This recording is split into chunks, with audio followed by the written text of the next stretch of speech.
Oh, yeah.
duplicating services? Thank you for the question, Congressman Scott. I think this, again, could be one of the most transformative things we do in the 21st century regarding ubiquitous broadband, to allow everyone from wherever they may live in the United States to participate in the modern data-driven economy. We are, again, working with FCC. We're working with the Department of Commerce in the Rural Prosperity Task Force. We've made it a good, one of the primary points. The good news is the administration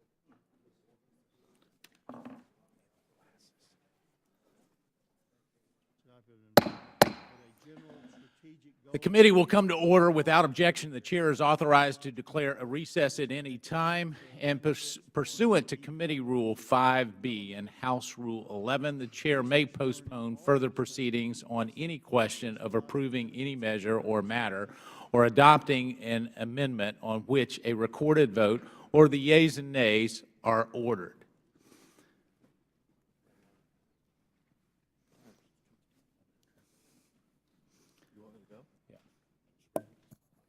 The gentleman is recognized, the gentleman from Virginia, Mr. Conley, is recognized for 5 minutes for an opening statement. I thank the Chair.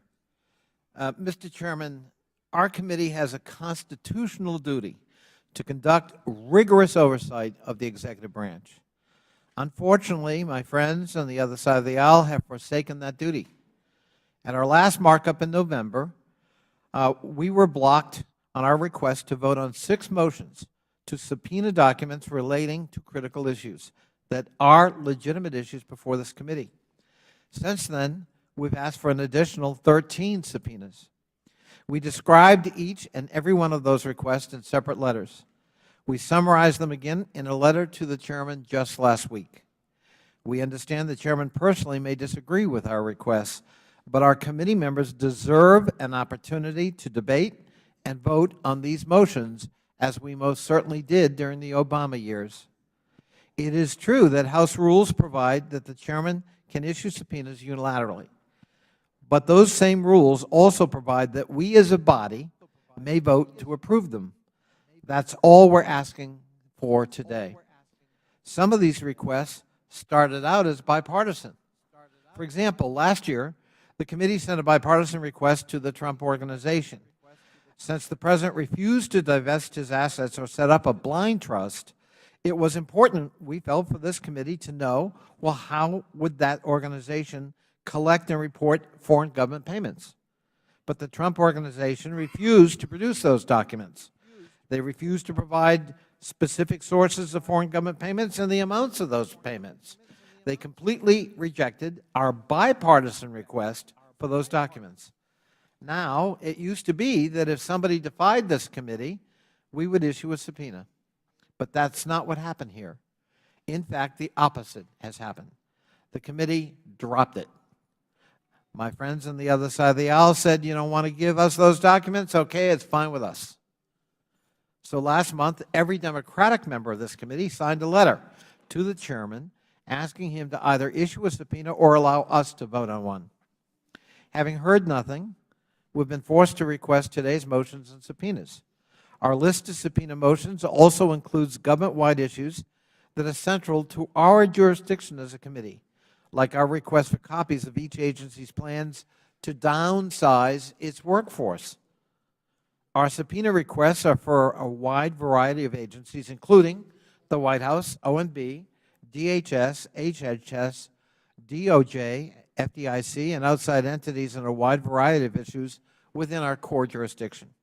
For all of those reasons, I hereby move this committee authorize and issue subpoenas for documents on 13 topics as described in my letter with Ranking Member Cummings to the Chairman last week. The motion is at the clerk's desk.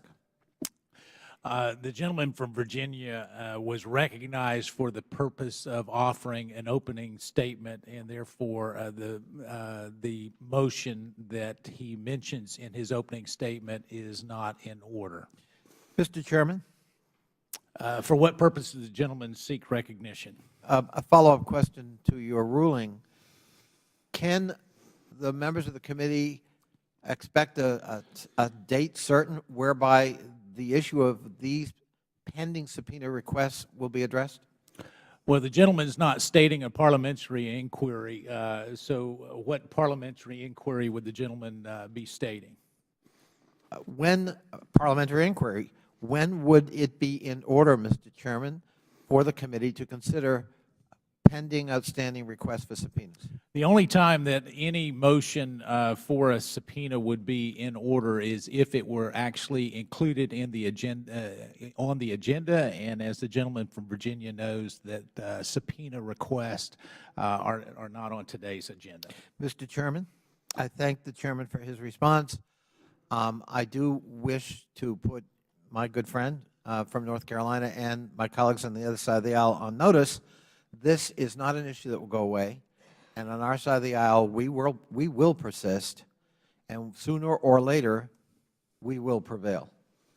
I thank the gentleman, and I say that in the truest sense of the word, gentleman, for his tenacious but yet kind way that he passionately puts forth his message, his admonishment and direction is certainly noted. And with that, our first item for consideration is H.R. 4887, the Grant Reporting Efficiency and Agreements Transparency Act, or the GREAT Act of 2018. The clerk will designate the bill. H.R. 4887, to modernize federal grant reporting and for other purposes. I ask unanimous consent that the bill be considered as read and open for the amendment at any point. Without objection, so ordered. It is my understanding that the gentlewoman from North Carolina and sponsor of the bill, Dr. Fox, will offer an amendment in the nature of a substitute to the bill. The gentlewoman is recognized to call up her amendment. Thank you, Mr. Chairman, and I do ask for consideration of the bill in the nature of an amendment. The clerk will designate the amendment. Amendment in the nature of a substitute to H.R. 4887, offered by Ms. Fox of North Carolina. Without objection, the amendment is considered read. The gentlewoman from North Carolina is recognized for 5 minutes for a statement on the bill and her amendment. Dr. Fox. Thank you, Mr. Chairman. I thank you very much for taking up the Grant Reporting Efficiency and Agreements Transparency Act, or the GREAT Act of 2018, and I give the staff all the credit for coming up with that title. Every year, the U.S. government awards more than $600 billion to state and local governments, agencies, and a wide variety of other organizations. Congress uses grants and cooperative agreements to transfer funds to carry out a public purpose authorized by law. Now, we all know that Congress can have a severe disagreements on what actually constitutes purposes that warrant taxpayer funds. We debate that topic every day on Capitol Hill. However, the GREAT Act was based on a set of shared principles that I believe are universally accepted. Congress should ensure that grant funding is being utilized efficiently, and at the very least that our policies aren't acting as an impediment to maximizing efficiency. 2, American taxpayers deserve to know where their taxpayer dollars are going. 3, reducing compliance costs and demanding better data are not mutually exclusive principles. We can do both by leveraging 21st century technology. Those set of principles brought Representative Gomez and me together to work on this issue, and the GREAT Act is the byproduct. The GREAT Act will streamline federal grant reporting by replacing outdated documents with open data, increase transparency from grant-making agencies, and reduce compliance costs. It will do so by tasking OMB and a standard-setting agency with creating standardized data elements needed for guidance to agencies awarding grants within 1 year. While OMB sets forth on this project, we mandate that it interface and consult with industry stakeholders, members of the public, and grant recipients. As a former educator and college president, I know firsthand the difficulties federal grant applicants face when it comes to compliance with grant reporting. The task is cumbersome, laborious, and laden with inefficiency. It's important to understand that these data standards are the means to a greater end. Standards don't do much by themselves, but the public should keep in mind that when data standards are built, the software will come. The eventual software written is what will ultimately transform the grant reporting process by reducing costs and yielding better utilization of grant reporting data. These standards will also enable our agencies to better collect, maintain, and analyze the data that's already subject to be reported pursuant to our nation's grant and cooperative agreement contracts. This electronic searchable data can provide instant insights to our agencies as well as Congress when we conduct oversight. I'd also like to make mention of certain privacy protections in the bill. First, privacy experts and privacy advocates are included in the consultations section. We want their input into how these standards get developed. In addition, we ensure there'll be no disclosure to the public of information that would be exempt from disclosure under Freedom of Information Act. That's explicit in our bill. Lastly, the rule of construction makes clear that we are not requiring the collection of any new data in the grant reporting process, period. We're simply interested in transforming the means of the data submission, that of electronic data that comports with modern-day technology. While we're ultimately undertaking this project to serve taxpayers better, I should also mention that we have the input and backing from a large swath of the grant recipient community. The National Grants Management Association, the Association of Government Accountants have all voiced support for the bill. The American Library Association and the Scholarly Publishing and Academic Resources Coalition are also giving us support, and many other trade associations, organizations, and nonprofits have been consulted. I'm confident that the committee can get our nation's grant reporting structure into the 21st century by passing this bill, and I believe the changes we're making will yield demonstrative results in spending efficiencies and gains in public transparency. Let's do what's right for the taxpayers, grant recipients, and our own constitutional mandates of oversight and stewardship by passing the GREAT Act. I'd like to thank Mr. Gomez for his work on this bipartisan achievement. He's proven to be a great partner, and I'm glad to have him on this committee. I'd also like to thank Mr. Issa, not just for his original co-sponsorship, but for his authorship of the original Data Act. The Data Act gave us the pilot program that this endeavor was based upon. I'd like to thank Director Mulvaney and his staff for their attention. And lastly, Mr. Chairman, for your expedient consideration and for the attention of the staff. I yield back. I thank the gentlewoman from North Carolina for her leadership. For what purpose does the gentleman from California seek recognition? Thank you, Mr. To speak on behalf of this bill. Does the gentleman have an amendment at the desk?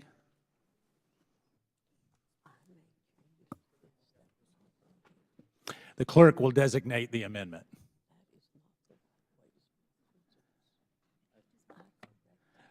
Okay, hold on. So if Amendment to the amendment in the nature of a substitute to H.R. 4887 offered by Mr. Gomez of California. Okay, without objection, the amendment is considered as read. Reserving a point of order, the gentleman from California is recognized for 5 minutes to explain the amendment.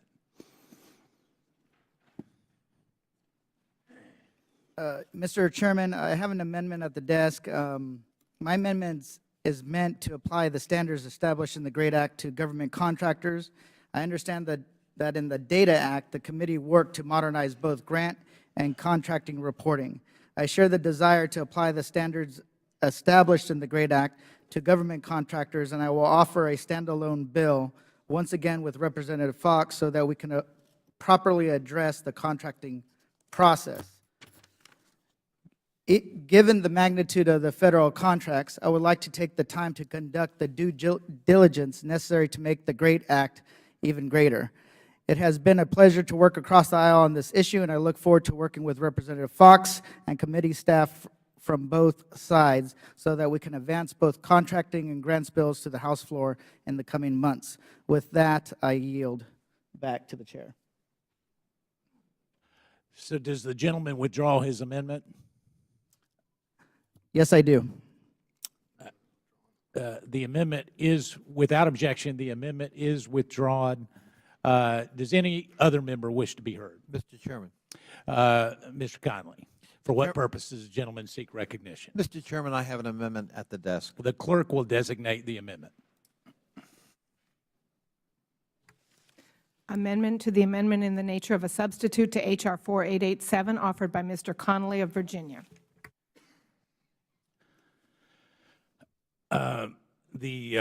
Without objection, the amendment is considered read. The gentleman from Virginia is recognized for 5 minutes to explain the amendment. I thank the chairman. Mr. Chairman, my amendment, and first of all, I want to thank Ms. Fox and Mr. Gomez for a very thoughtful bill, which I certainly in spirit support. But this amendment would strike the language in the bill that encourages the use of non-proprietary identifiers to track federal grants and replace them with a more detailed requirement. Under my amendment, the Director of OMB and the Secretary of HHS would be required to evaluate whether to use non-proprietary identifiers in the data standards they establish under this bill. For decades, the Federal Government has used proprietary identifiers and data standards for recipients of Federal funds, such as grantees and Federal contractors. Any action taken to switch to non-proprietary identifiers should be done only after careful consideration. It may be a good idea, but we need to know that. My amendment would require OMB and HHS to consider factors such as accessibility and cost to recipients of Federal awards, agencies that issue Federal awards, private sector experts, and members of the public, including privacy experts and advocates. The issue of whether to use non-proprietary identifiers is one that should be looked at and addressed holistically rather than done piecemeal or on an ad hoc basis. As I say, without prejudice to the merits of the idea. GSA surveyed the industry on this issue back in 2012 and issued 2 reports for information over the past year to obtain feedback on entity identification services for the government.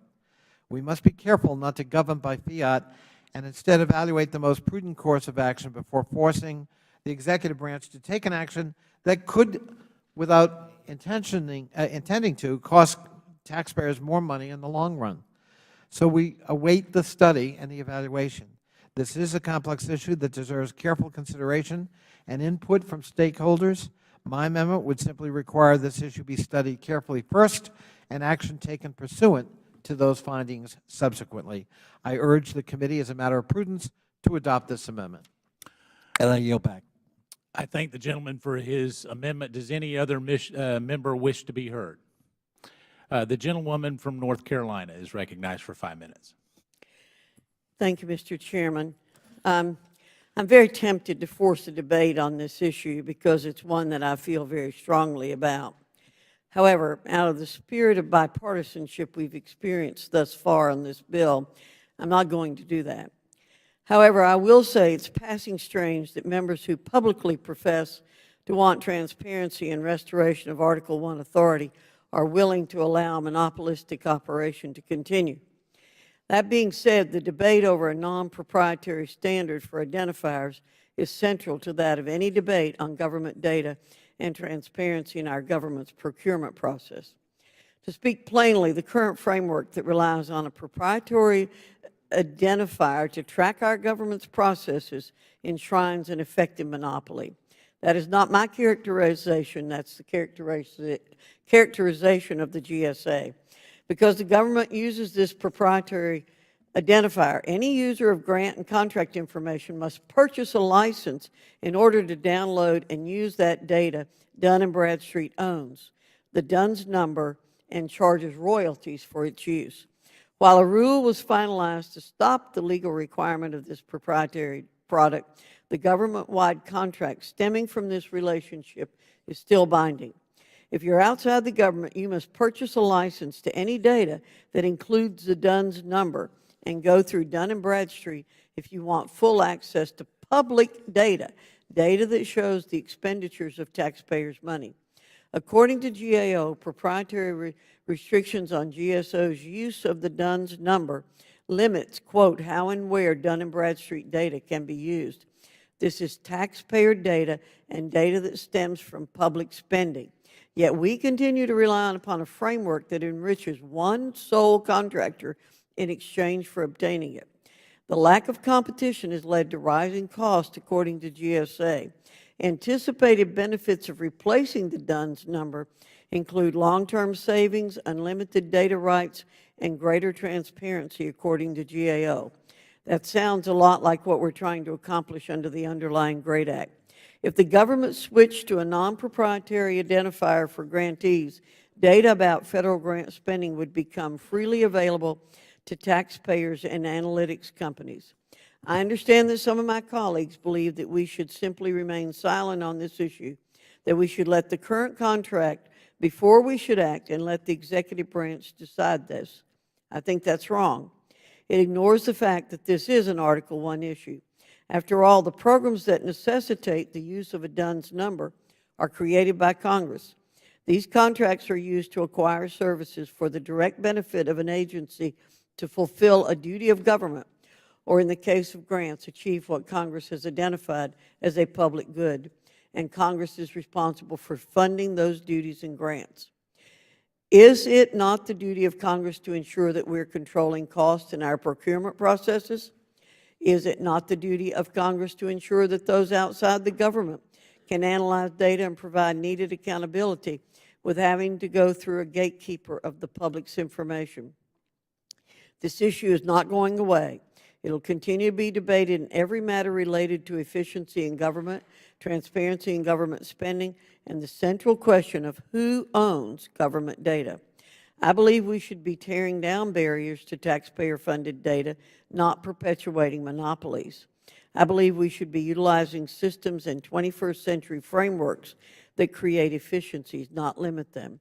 I believe we should be fostering more transparency in the performance of government grants, not hiding performance levels behind paywalls. I urge my colleagues to vote in accordance with their publicly stated principles. And I want to make one other comment, Mr.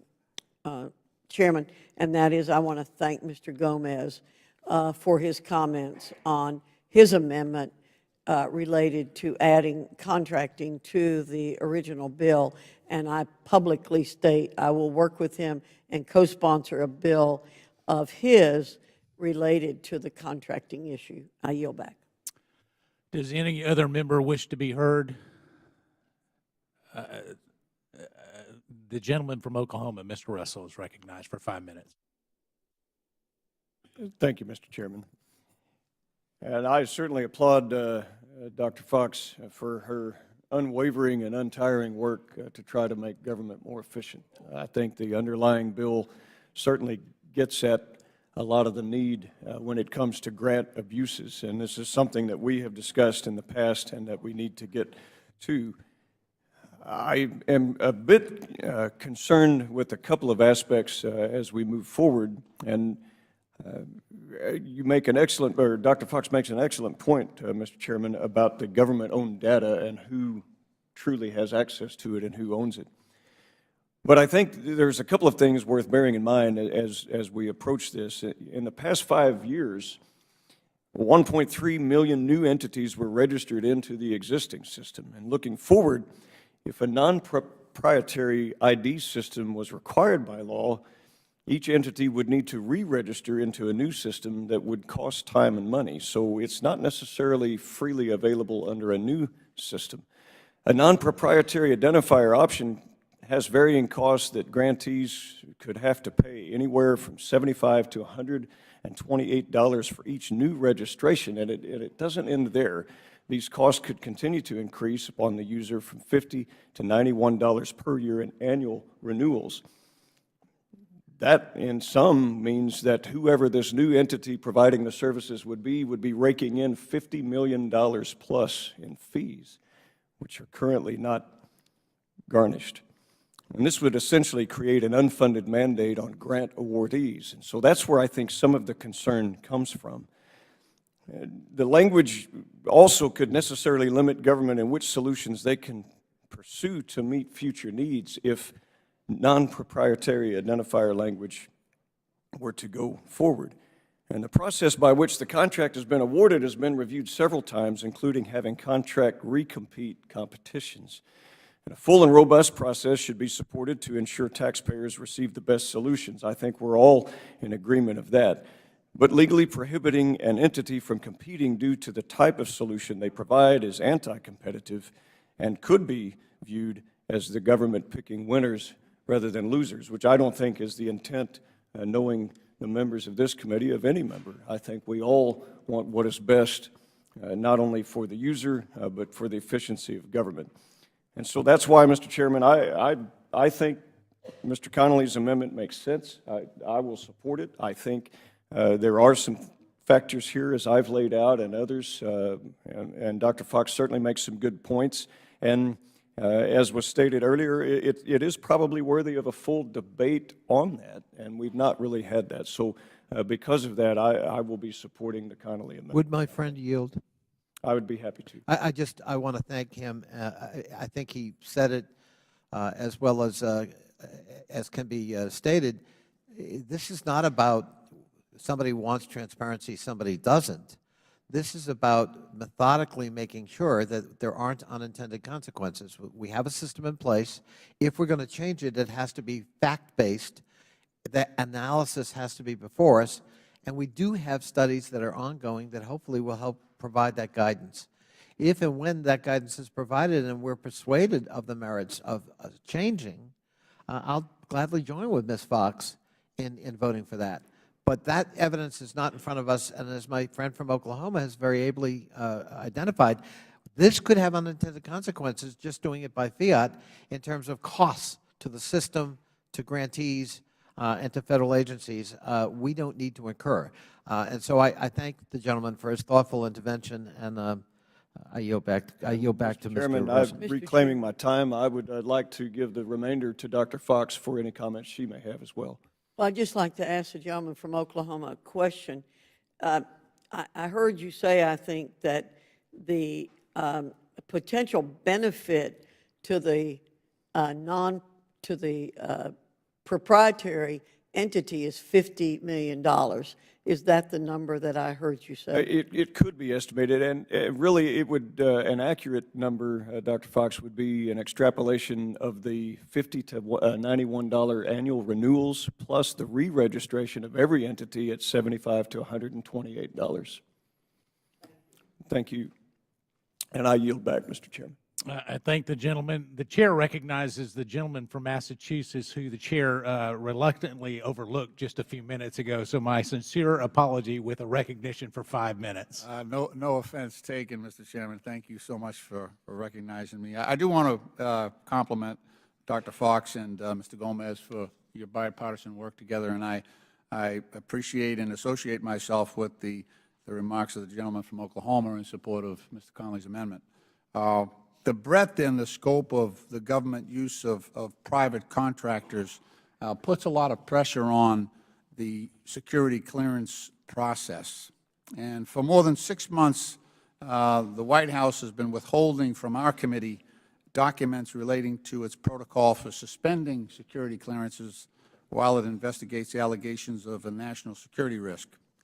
On June 21st, 2017, the Democratic members of our committee wrote to the White House requesting information about the White House's failure to suspend the security clearances for former National Security Advisor Michael Flynn and current Senior Advisor to the President Jared Kushner, who, by the way, has set up a private server to conduct official business, which sounds painfully familiar. In both of these instances, the question is the same. Why did the White House disregard the strict rules governing the suspension of security clearances? The rules around suspending security clearances were intended to halt the flow of classified information to an individual who could be a national security risk until the allegations are fully investigated and resolved. Those rules apply throughout the government to the federal workforce. but it is apparent that the White House has a different standard for its own employees. And as the Committee of Jurisdiction, we have a significant obligation to investigate and to provide oversight and reform recommendations.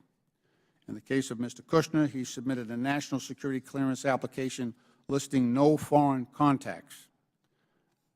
Later, reportedly, he supplemented this section 3 separate times and has now added more than 100 names of foreign contacts.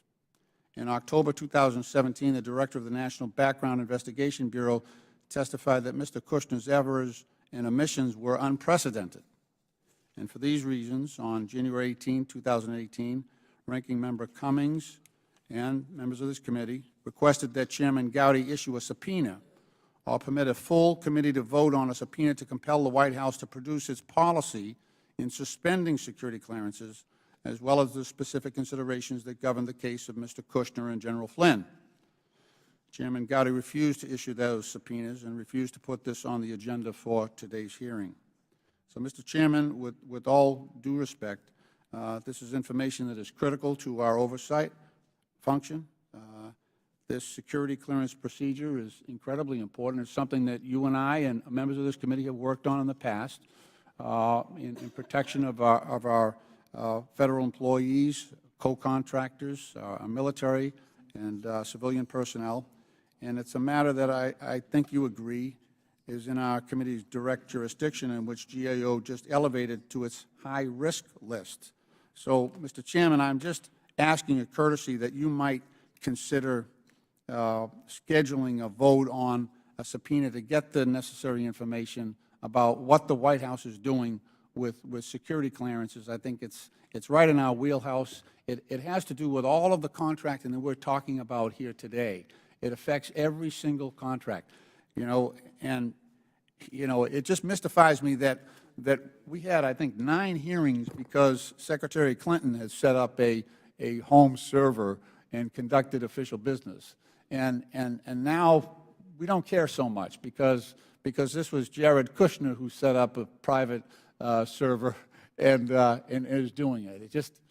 It's sort of like the deficit. We used to be really concerned about the deficit until the Trump tax reform added $1.5 trillion to the deficit. We don't care about that anymore. So, but security clearance is very, very important. I know we all take that very seriously.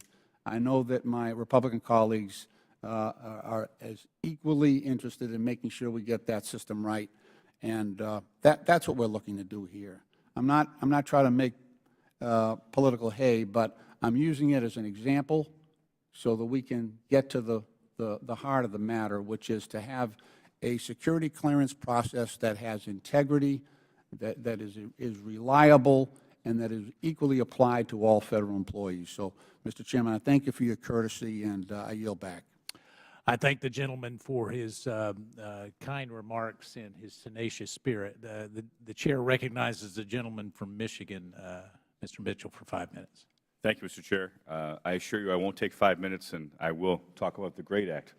I support the bill, but I also support Mr. Connolly's amendment. And the reason I do so is we've been talking about this proprietary information, these Dun & Bradstreet numbers, is in a vacuum. As you know, I led fair-sized businesses for 35 years. In that process, we registered for a D&B number for almost every transaction we conducted. Credit, a whole series of things. D&B, for better or for worse, has become part of the system. So all contractors and most agencies have to register for those for other purposes beside this type of thing. In fact, doing a non-proprietary system would, in fact, create a duplicate system, because I doubt the rest of the world out there will simply eliminate it and say we'll go to some other system. So I think Mr. Russell's fear is even worse, in that we'll have that cost, and we'll have another system created which has another set of costs and more confusion. So I support Mr. Connolly's amendment. I think it's the right thing to do at this point in time, and would urge its approval. Thank you very much, sir. I thank the gentleman from Michigan. Does any other member wish to be heard? The gentleman from California is recognized for 5 minutes. Thank you, Mr. Chairman. I wish to speak on the underlying bill and the aims. Yes, I move to strike the last word. Gentleman from California is recognized for 5 minutes. Thank you, Mr. Chairman. I would like to begin by thanking Congresswoman Fox for her leadership on this important piece of legislation and working closely with me. I also want to thank the staff who spent countless hours over the past months negotiating and drafting this legislation. I know it might seem as a surprise that two members from opposite sides of the political spectrum, as well as opposite sides of the room, to come together to work on a piece of legislation. But with some common sense from both sides of the aisle, we can come together to solve problems facing working families across the country. And hopefully, we can also work on some other issues that are important to the American people. The GREAT Act is a straightforward bill that seeks to modernize the grant reporting process by standardizing the information reported by grant recipients. By creating greater efficiencies in the grant reporting process, the GREAT Act will create a more open and transparent grant process for all recipients. In Los Angeles, this means greater opportunities for organizations working to make government work for Angelenos. Universities, city departments, and other organizations will be able to automate their reporting costs, reduce compliance costs, and focus all their energy on utilizing the $57.9 million in federal grants to make Los Angeles a more prosperous city. By making grant reports machine-readable and fully searchable, the GREAT Act will improve the performance of the grant process and break down barriers to grants.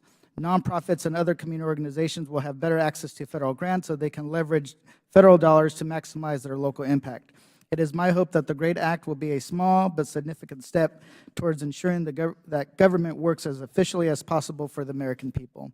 And I look forward to working with Representative Fox and others to continue our bipartisan effort to make government work even better. Thank you, and I yield back. I thank the gentleman from California. Does anyone else seek recognition?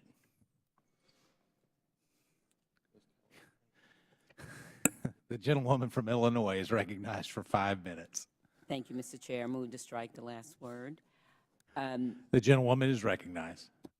We know that the Russian government-backed hackers attempted to infiltrate the state election systems on 2016. Congress has an obligation to help states develop technologies and protocols to prevent election interference. However, we cannot do that if the Trump administration continues to actively conceal critical documents directly related to the security of our elections and voting system.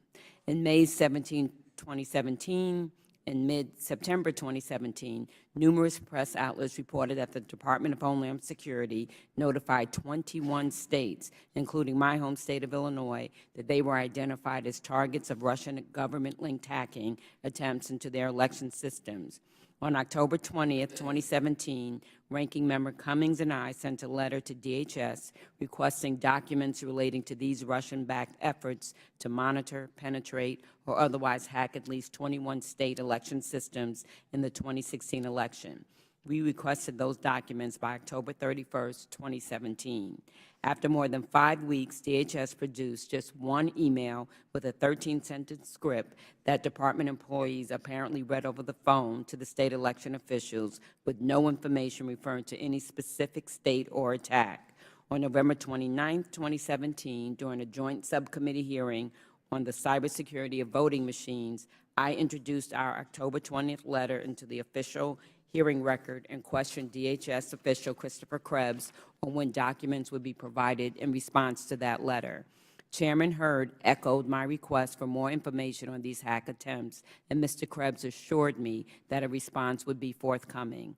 Mr. Krebs expressed concern that providing the requested information would violate a confidential relationship with states while failing to acknowledge that our letter requested information DHS had collected from other sources and not the states themselves.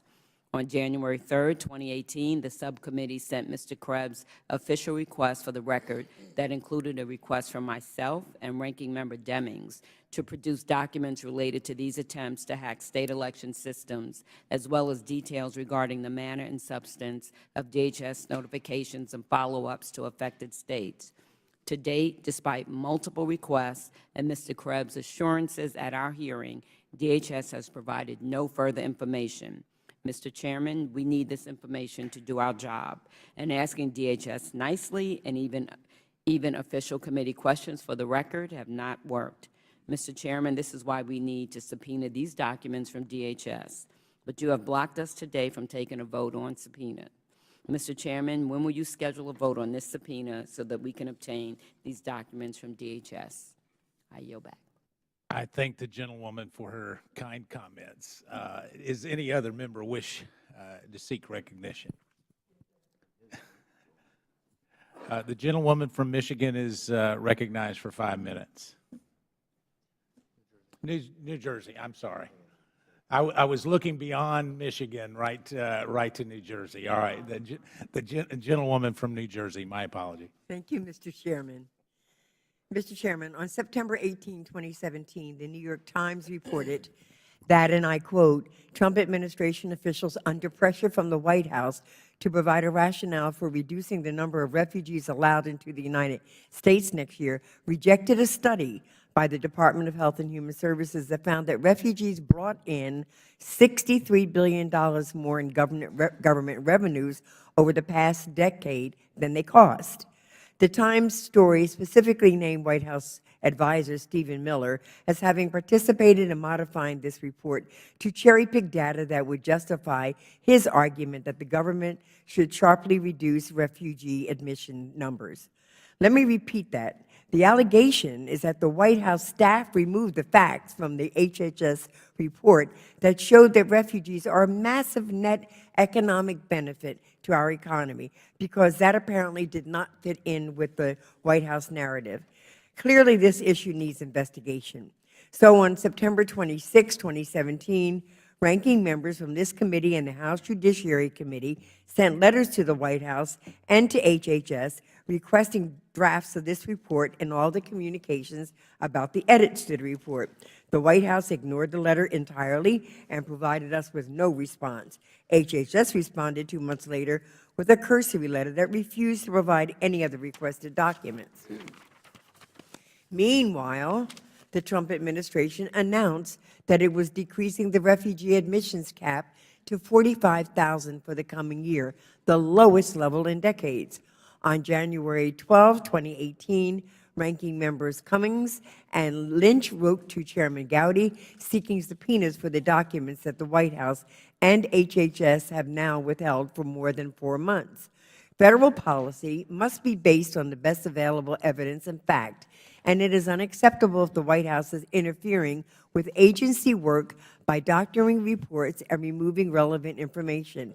Our committee has subpoena power, and we need to use it to get the facts here. So, Mr. Chairman, what do Democrats on our committee need to do to get you, Mr. Gowdy in particular, to permit us to schedule a vote on this important issue? And with that, I yield back. Thank you.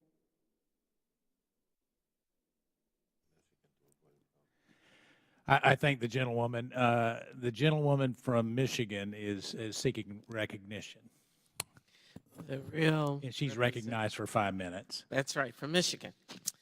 Not New Jersey. Not New Jersey.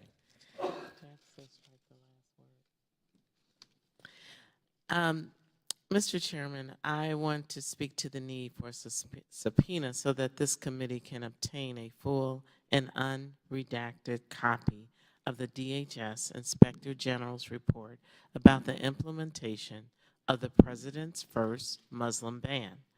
This is a fundamental matter of government transparency. This is a basic work of our committee. We have no support from our Republican counterparts in getting this document, and the Department of Homeland Security refuses to let us see a copy. After we received complaints that Custom and Border Patrol agents were taking coercive actions to implement the President's Executive Order 38, members of Congress asked the Inspector General to launch an investigation. When the Inspector General completed his report, DHS officials tried to block him from issuing it. On November 20th, 2017, Inspector General Roth took the highly unusual step of sending Congress a letter stating that his office had completed a report on this investigation and warned that the department was seeking to censure many portions of the report by using unprecedented claims of attorney-client privilege, deliberate process privilege. He stated, "We regularly have published dozens of reports that divulge into the department's rationale for specific policies and decisions and comment on the basis and process on which these decisions were made. Indeed, that is at the heart of what the Inspector Generals do." I agree. That is exactly what Inspector Generals do. And my Democratic colleagues also agree. On January 17, 2018, all Democratic members of this committee wrote to the chairman seeking a subpoena for the unredacted report and a full case file. The next day, DHS finally permitted the IG to release a version of the report, but redacted a great deal of information without even explaining why, as required by the Freedom of Information Act. These redactions were unjustifiable. They included removing communications with third parties, which are not covered by the privilege DHS claim. Furthermore, chairmen of this committee from both parties have long demanded that we obtain unredacted reports. We need to compel this full report and documents from DHS. We cannot permit DHS to cover up and hide the Inspector General's finding. We deserve to know, and the public deserves to know, exactly how DHS implemented the president's travel ban and how DHS made the decisions that impacted so many lives. Mr. Chairman, I understand you have blocked our vote on this issue today. What can we do to get you to schedule a vote to obtain these documents for the future? Thank you, and I yield back. I thank the gentlewoman. It's my understanding that the gentlewoman from North Carolina has a unanimous consent request. Thank you, Mr. Chairman. I'd like to enter into the record a letter from members of this committee asking the chairman and ranking member to ask for the report from OMB related to the discussion we had on Mr. Connolly's amendment. I'd like to enter that into the record. Without objection, so ordered. They have called votes. The chair is going to recognize the gentleman from Maryland for 5 minutes, and then we will go in recess subject to the call of the chair after that. Mr. Chair, parliamentary inquiry? Yes, the gentleman will state his inquiry. I just want clarification. We are still on the GREAT Act, correct? We're supposed to be dealing with that, because I'm a little confused at this point. So I just want clarity from the chair. The gentleman is correct. Okay, I wasn't sure because it seems like we've wandered a bit, and maybe we could actually talk about that. Mr. Chairman, to be even more precise, Ms. Mitchell, we're on the Connolly Amendment to the GREAT Act. And regulatory efficiency in the federal government. And I want to refer specifically to this committee's direct jurisdiction over the Presidential Records Act, which was first adopted in 1978. And Mr. Chairman, you know that the Presidential Records Act requires that any White House employee who conducts government business on a private email must turn over a complete copy of that email correspondence to the employee's White House email account within a 20-day period. And this is a principle that this committee has guarded zealously. Many members here, including our esteemed chairman, Mr. Gowdy, when he was chairing the Select Committee on Benghazi, have stated for many years that the use of private email for the purposes of conducting government business is a serious problem and a serious offense, and that this committee's investigation of improper email usage is a legitimate and necessary use of our resources. Now, I raise this, Mr. Chairman, because the minority has requested that we ask for a subpoena with respect to Mr. Kushner's admitted use of private email to conduct government business. Mr. Kushner's attorney has admitted publicly that Kushner used his private email account to conduct official White House business, but he has not said that his client has complied with the statutory 20-day requirement. And so what we're asking for, Mr. Chairman, is simply this committee stand up for the principle it has championed for a long time and insist with a subpoena that Mr. Kushner turn over all of the emails that were conducted on a private account, on a private server, in the pursuit of White House business. So we asked in December, Ranking Member Cummings wrote to Mr. Gowdy asking for a subpoena of Mr. Kushner for the emails he sent. We've not received any response from the majority, which is baffling to us because we know this is a principle that both sides of the aisle hold dear. And I'm just asking whether we could commit in the future to scheduling a markup, Mr. Chairman, where the full committee can debate this problem of the private use of private email servers by Mr. Kushner and others, and then vote on a subpoena to get those emails so we can get to the bottom of this problem. And I yield back, Mr. Chairman. I thank the gentleman for yielding back. Knowing that we still have enough time to make it to the vote, is there any other member wishing to be heard? Seeing none, the question is now on the amendment to the amendment in the nature of a substitute offered by Mr. Conley. All those in favor signify by saying aye. Aye. All those opposed, no. In the opinion of the chair, the ayes have it. The amendment is agreed to. The question is now on the amendment in the nature of a substitute as amended. All those in favor signify by saying aye. Aye. All those opposed, no. In the opinion of the chair, the ayes have it. The amendment is agreed to. The question is now on favorably reporting H.R. 4887 as amended to the House of Representatives. All those in favor signify by saying aye. Aye. All those opposed say no. In the opinion of the chairs, the ayes have it. The bill is ordered favorably reported as amendment, and without objection, the motion to reconsider is laid upon the table. The committee stands in recess, subject to the call of the chair.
The committee will come to order. Our next item for consideration is H.R. 4917, the IG Subpoena Authority Act. The clerk will designate the bill. H.R. 4917 to amend the Inspector General Act of 1978 to provide testimonial subpoena authority and for other purposes. I ask unanimous consent that the bill be considered as read and open for amendment at any point. Without objection, so ordered. I now recognize the gentleman from Oklahoma and the sponsor of the bill, Mr. Russell, for 5 minutes for a statement on the bill. Gentleman's recognized. Thank you, Mr. Chairman. Through the course of conducting audits and investigations, IGs have found that federal employees sometimes resign before the IG is able to interview the employee. This severely hampers an IG from conducting and completing audits and investigations to identify waste, fraud, and abuse. In fact, the IG community has informed us of dozens of cases that went cold when witnesses refused to testify voluntarily. This bill seeks in a bipartisan fashion to address these gaps in evidence by permitting IGs to subpoena the attendance and testimony of witnesses during the course of an audit or investigation. It also follows upon several hearings where we have addressed this issue. While this is a necessary authority for IGs to possess, it's important to ensure that the authority is not abused in any way. My colleagues on the other side of the aisle may point out such concerns when this issue was contested by this committee in 2010, citing witch hunt concerns. Unlike then, the following three-tiered safeguards are contained in the bill. First, the subpoena power does not apply to federal employees, as there are many other things that already apply to them, and that is consistent with other agencies that have this authority, like the Department of Defense. To prevent abuse, the IG must get approval from a panel of 3 other IGs from the Council of the Inspectors General on Integrity and Efficiency. The panel of fellow IGs must approve or deny the subpoena request within 10 days of the request being filed. Further, if a subpoena request is approved by the panel of IGs, the requesting IG is still not done. They must also notify the Attorney General of the pending subpoena. The Attorney General is then able to review the subpoena and may object to its issuance if it will interfere with any other ongoing investigation. Once these steps have been completed, an IG may then issue the subpoena. This addresses the safeguards, and it deals with those that prior in their capacity may be dealing with whistleblowers, and they've been identified as the problem, or you see in issues of waste, fraud, and abuse, and then they suddenly retire, or they depart, or they leave, and then they ignore the request of the IGs for interview or for any other investigation. This rightfully will allow the Department of the Inspector General with authority that is not unlike what we see in our Department of Defense.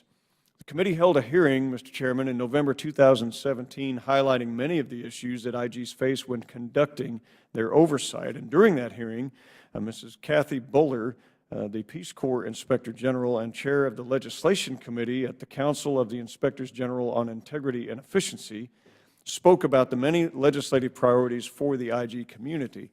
And I would like to submit, for the record, a letter from Ms. Buller outlining these priorities dated 26 May 2017. Without objection, so ordered.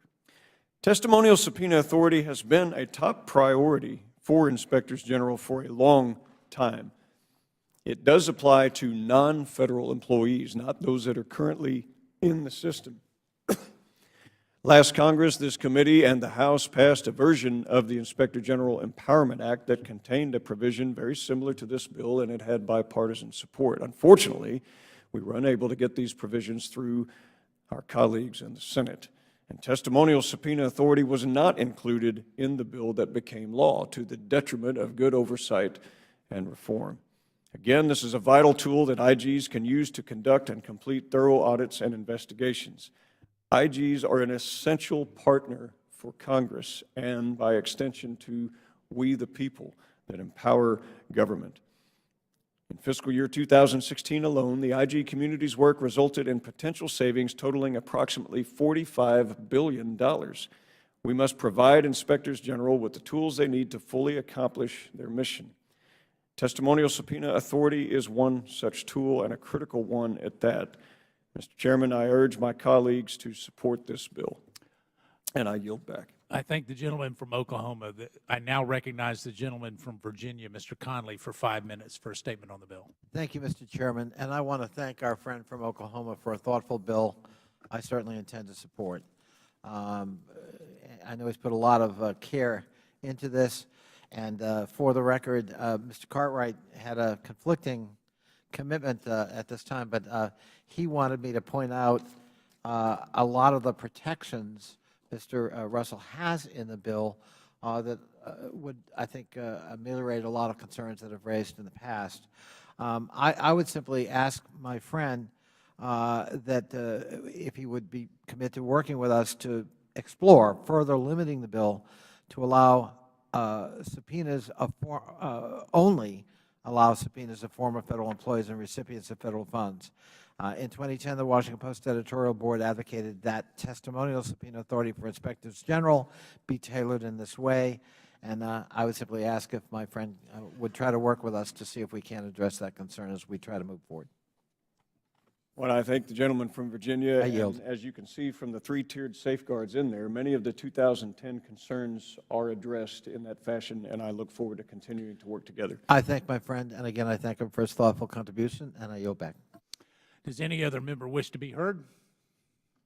The question is on favorably reporting H.R. 4917 to the House of Representatives. All those in favor signify by saying aye. Aye. All opposed, no. In the opinion of the chairs, the ayes have it. The bill is ordered favorably reported without objection. The motion to reconsider is laid upon the table. Our next item for consideration is H.R. 3076, creating advanced streamlined electronic services, or the Cases Act for Constituent Act of 2017. The clerk will designate the bill. H.R. 3076 to amend Section 552A of Title V United States Code, commonly referred to as the Privacy Act, to require agencies to accept electronic release forms and for other purposes. I ask unanimous consent that the bill can be considered as read and open for amendment at any point without objection. So ordered. I will now turn to the amendment in the nature of a substitute that I have at the desk. The clerk will designate the amendment. Amendment in the nature of a substitute to H.R. 3076, offered by Mr. Meadows of North Carolina. Without objection, the amendment is considered as read.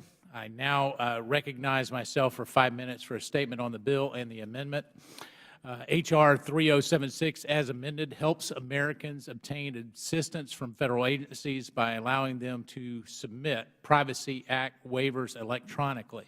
Key function of the congressional offices is helping constituents navigate the complicated federal bureaucracies, whether it is a senior who needs help with Social Security benefits or a veteran whose benefits have been delayed. All members do casework. And to help their constituents navigate the federal bureaucracy, this particular bill would actually allow for those privacy release forms that many of us are very familiar with to be done so electronically. I can tell you that in my particular office, this is an issue that constantly slows up the process. So this particular act would allow those to actually be done electronically. It would save those that perhaps have physical impairments from having to come to a congressional office. And so the process that we currently have, I believe, is outdated, and this bill goes to speed up the process and allow for constituents to submit Privacy Act consent forms electronically. The bill also requires the Office of OMB to issue guidance to federal agencies to accept the electronic consent. OMB's guidance will maintain a role for members to advocate on behalf of their constituents for swift resolution of the cases. This is a bipartisan bill that will help Americans communicate with their government at times where there is a need to do so, and obviously, if that need is urgent, they can do it very quickly. So I would urge all of my colleagues to support this bill. I now recognize the gentlewoman from New York for any statement on the bill. Ms. Maloney for 5 minutes. I thank the chairman for yielding and for his support, and I likewise support this bill, the Cases for Constituents Act, introduced by Representative Garrett Graves and Joe Kennedy. This bill would modernize the way federal agencies process Privacy Act waivers, and it would make it easier for members of Congress to help constituents get assistance from federal agencies. A constituent has to provide an agency with written consent before a congressional office can obtain information from the agency on behalf of the constituent. Some agencies have outdated policies that will require these consent forms to be mailed or faxed. Under this bill, federal agencies would be required to accept consent forms and any necessary supporting documents electronically. The bill would require the Office of Manage and Budget to operate a consolidated online portal that would allow individuals to submit electronic consent forms and to track the status of their form. The bill would also allow congressional offices to provide online links to the portal. I appreciate the majority's cooperation on the substitute amendment we are considering, which includes a number of improvements. For example, the substitute amendment would require OMB to include features to protect the privacy of individuals who use the consolidated online portal required under the bill. This is a good bipartisan bill, and I urge my colleagues to support it. Thank you, Mr. Chairman, and I yield back. I thank the gentlewoman. Does any other member wish to be heard? Seeing none, the question is now on the amendment in the nature of a substitute. All those in favor signify by saying aye. Aye. All opposed, no. In the opinion of Chair, the ayes have it. The amendment is agreed to. The question is now on favorably reporting H.R. 3076 as amended to the House of Representatives. All those in favor signify by saying aye. Aye. All those opposed, no. In the opinion of the chairs, the ayes have it. The bill is ordered favorably reported as amended. Without objection, the motion to reconsider is laid upon the table.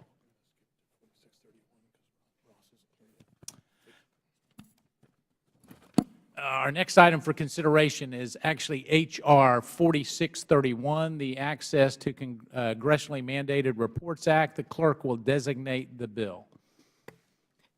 H.R. 4631, to require the Director of the Government Publishing Office to establish and maintain a website accessible to the public that allows the public to obtain electronic copies of all congressionally mandated reports in one place and for other purposes.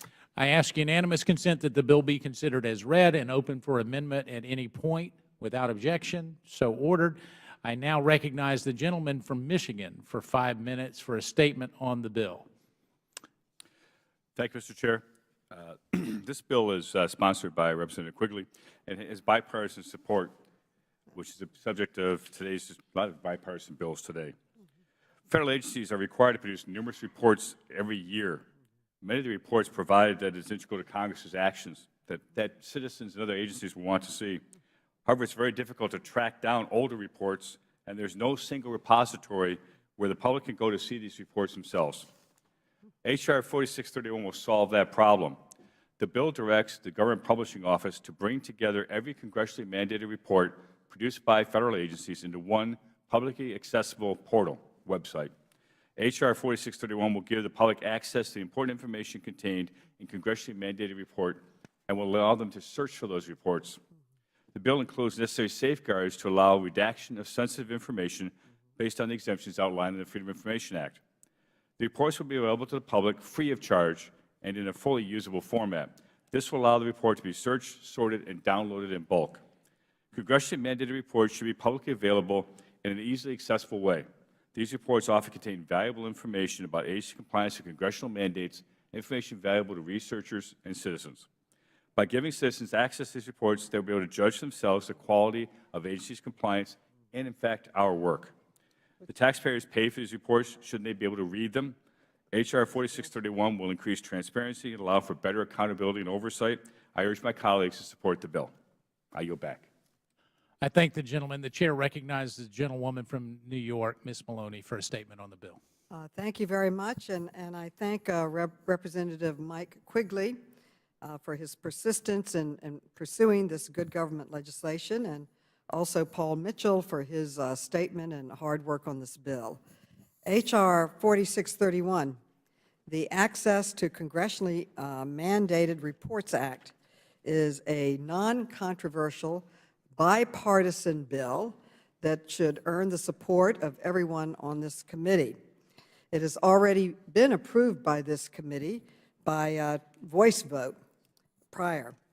This is a common sense measure that would make the government more transparent and accountable.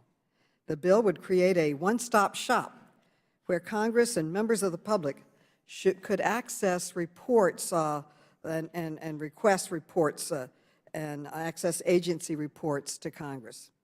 Federal agencies submit thousands of reports to Congress each year. This bill will improve congressional oversight by making it easy to find and access these reports. What good are these reports if you can't even find them? So this would open them up and make it more accessible. The bill will also give the public access to agency reports. Currently, members of the public often have to file FOIA requests to obtain some agency reports to Congress because many of these reports are not available online.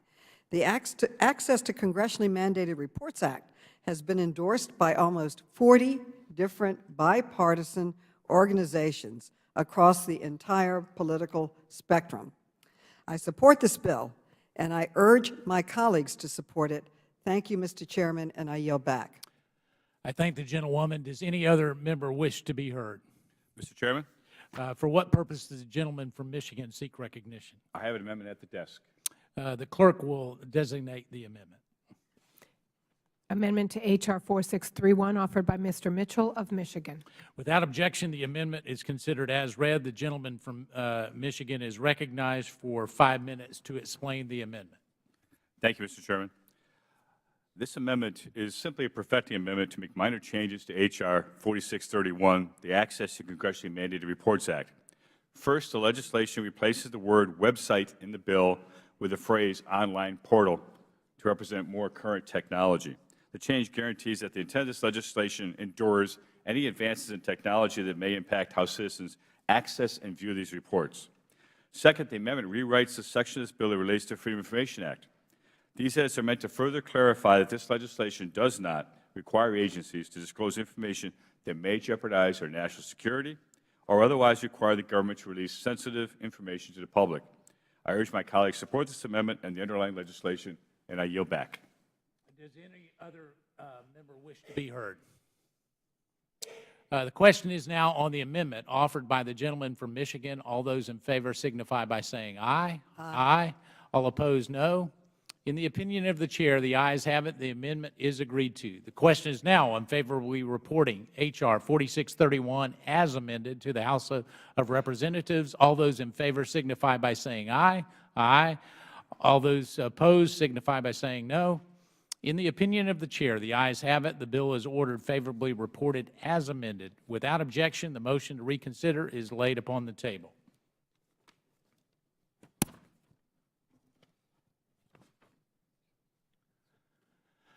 Our next item for consideration is H.R. 3398, the Real ID Act, modified for Freely Associated States Act. The clerk will designate the bill.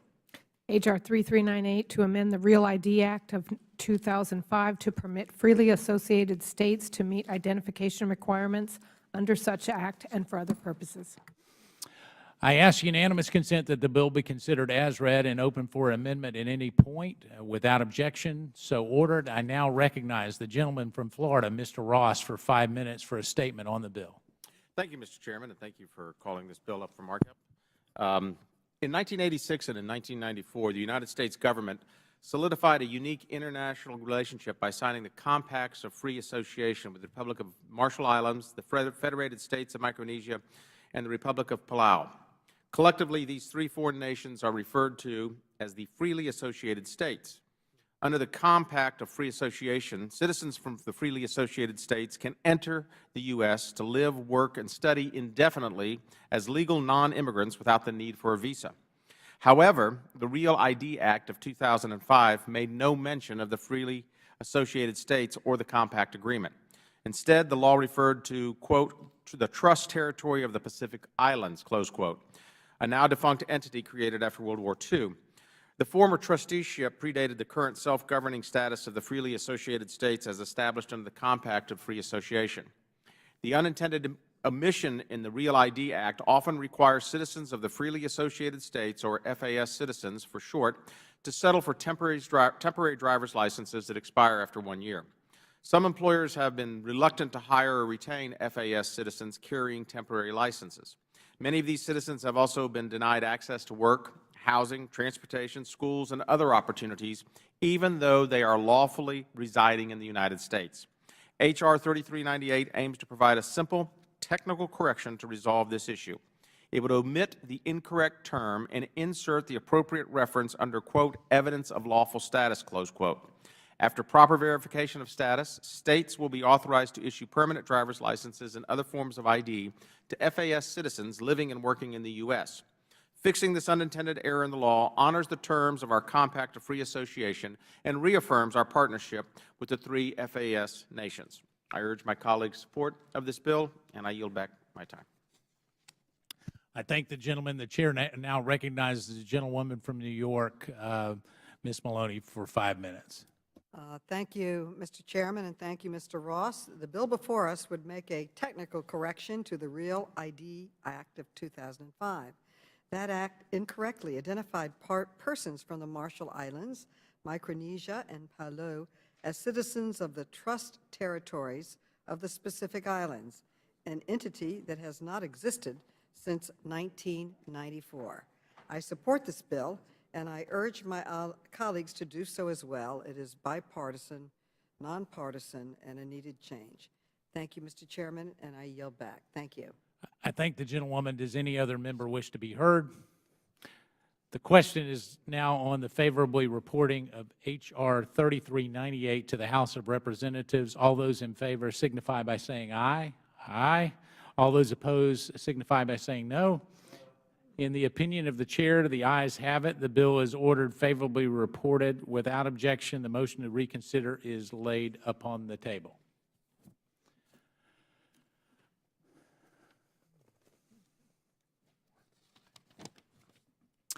The committee will now consider the following postal naming bills en bloc: H.R. 3183, H.R. 4188, H.R. 4406, H.R. 4463, H.R. 4646, and H.R. 4685. I ask unanimous consent that the bills be ordered favorably reported to the House of Representatives.